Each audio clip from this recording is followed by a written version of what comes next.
नमस्कार। आज जब लोकसभा का मानसून सत्र अपने अंतिम दिन में था, समापन पर था, तो सदन के भीतर प्रधानमंत्री के नेतृत्व में लगभग पूरी सरकार मौजूद थी और नेता प्रतिपक्ष राहुल गांधी की मौजूद के नेतृत्व में या उनकी उपस्थिति में लगभग विपक्ष के सभी सांसद मौजूद थे। यानी फुल हाउस कन्वीन हुआ। कब? जब हाउस को अनिश्चित काल के लिए स्थगित होना था। जब तक हाउस चलने की स्थिति थी तब तक कहीं ये नहीं आए, कहीं वो नहीं आए, कहीं वो रूठ गए, कहीं ये रूठ गए। आज सब आए, वंदे मातरम हुआ पूरा, और वंदे मातरम होने के बाद सदन अनिश्चित काल के लिए स्थगित हो गया। अब आज अमित शाह भी मौजूद थे, अग्रिम पंक्ति में सत्ता पक्ष के। अमित शाह सदन में आए, अमित शाह सदन में आए। 20 दिन से यही नारा विपक्ष के लोग लगा रहे थे। आज वो राहुल गांधी के ठीक सामने खड़े थे। आओ जी।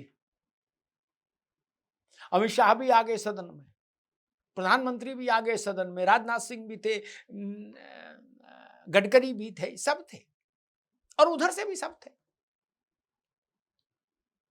लेकिन सदन को इस अनिश्चित काल के लिए स्थगित ही होना था। हो गया स्थगित। लेकिन कई बड़े सवाल खड़े हो गए हैं इस सदन के इस मानसून सत्र से। पहली बात ये हो गई कि क्या संसद का मकर द्वार एक सांसदों के लिए जंतर मंतर की शक्ल लेता जा रहा है? सांसदों का जंतर मंतर है क्या वो? बड़ी बात है। क्या संसद भवन परिसर का मकर द्वार सांसदों का जंतर मंतर है? उसको डेजिग्नेट कर दिया है क्या स्पीकर ने कि भाई ये सांसदों का जंतर मंतर है, सत्र चलता रहेगा, लेकिन आप लोग यहाँ धरना प्रदर्शन करते रहो, बिल्कुल होर्डिंग पोस्टर बैनर सब लेके हाय हाय हाय हाय सब होता रहे। आज वो पवन खेड़ा जो अभी राज्यसभा में आए हैं, तपस्या उनकी पूर्ण हुई, काफी लंबी तपस्या के बाद तपस्या पूर्ण हो पाई और वरदान स्वरूप वो राज्यसभा में भेजे गए। आज वो एक खिलौने वाला बंदर लेके आए थे और नारा लगा रहे थे 56 इंच का छोटा बंदर इसी मकर द्वार पर। बताइए, इसलिए बना है ये मकर द्वार? इसलिए मकर द्वार बना है? भद्र और अभद्र दोनों किस्म के नारे लग रहे हैं। विचित्र परिस्थितियां हैं। जब पार्लियामेंट के परिसर के भीतर ये हो रहा है तो जंतर मंतर में क्या, किस मुंह से रोकोगे प्रदर्शन? जब यहां बंदर नचा रहे हैं तो जंतर मंतर पर काकरोच वालों ने मां बहन कर दी, तो कौन सी बड़ी बात कर दी? ईश्वर की ऐसी अनुकंपा बनी रही तो भगवान चाहेगा तो मकर द्वार के बाहर भी मां बहन की सुनाई देंगी गालियां। प्रगति ठीक दिशा में है। प्रगति में कोई मुझे संशय नहीं है। अद्भुत प्रगति हो रही है। ये प्रगति किस सत्र में मां बहन तक चली जाएगी कोई नहीं जानता। जा सकती है, क्योंकि बंदर और हाथी घोड़े तक तो आई गई और भद्र अभद्र बातें हो ही रही हैं ऐसे प्रदर्शनों में। तुम जंतर मंतर का क्या रोना कि हाय देखो जंतर मंतर पे ऐसी ऐसी बातें कही गई, ऐसी ऐसी गाली दी गई।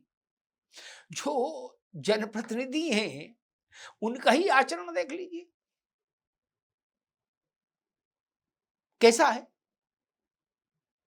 जब मर्यादा उनके पास छूकर नहीं गुजर रही तो जंतर मंतर जैसे स्थानों पर धरना देने आए सामान्य जन से आप बहुत मर्यादित आचरण की उम्मीद क्यों करते हैं और कैसे करते हैं और किस लिए करते हैं?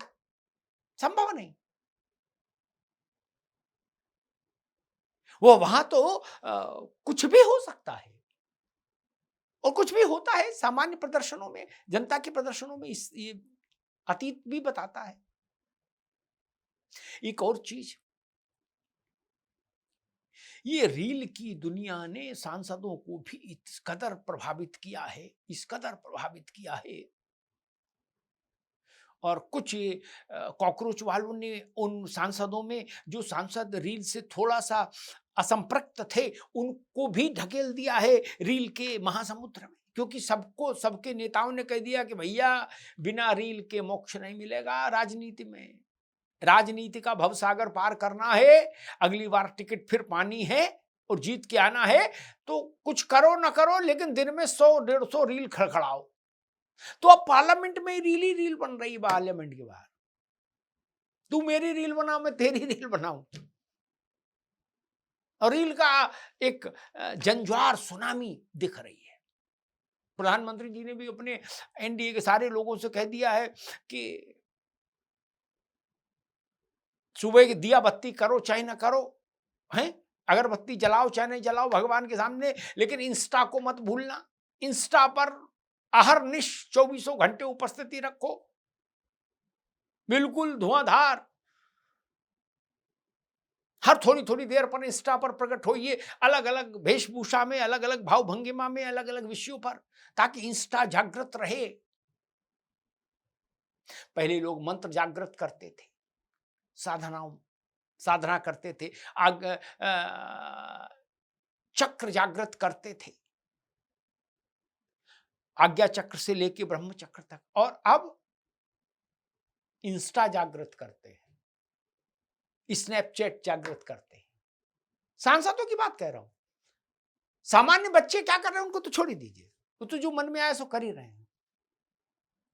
लेकिन लोकतंत्र के सबसे बड़े मंदिर पर इस रील वायरस ने जैसा अटैक किया है वो चौंकाने वाला है। चिंता करने वाला तो नहीं कहूंगा, क्योंकि भाई सबको अधिकार है रील बाजी करने का, कोई दूसरा कैसे रोक सकता किसी को, लेकिन हाँ चौंकाने वाला है।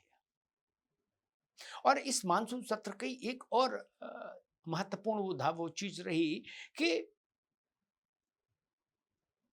जिस व्यक्ति के बयान के लिए 20 दिन संसद बाधित रखी गई, उस व्यक्ति ने जब कहा कि मैं बयान देने को तैयार हूं, जवाब देने को तैयार हूं, आ जाओ बहस कर लो, तो कह दिया गया नहीं, हमें बहस में नहीं जाना, हमें बहस में इंटरेस्ट नहीं, हमें बयान में इंटरेस्ट नहीं, हमें भाषण में इंटरेस्ट नहीं।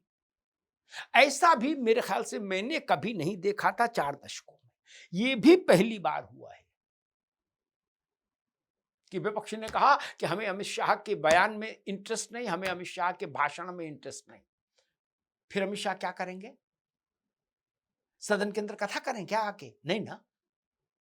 भाषण दिया जा सकता है या बयान दिया जा सकता है, और बयान भी भाषण के ही जरिए दिया जाएगा, और कैसे बयान दिया जाएगा?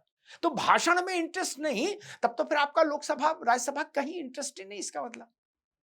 क्योंकि विधायिका के अंदर भाषण के अलावा और कुछ नहीं है।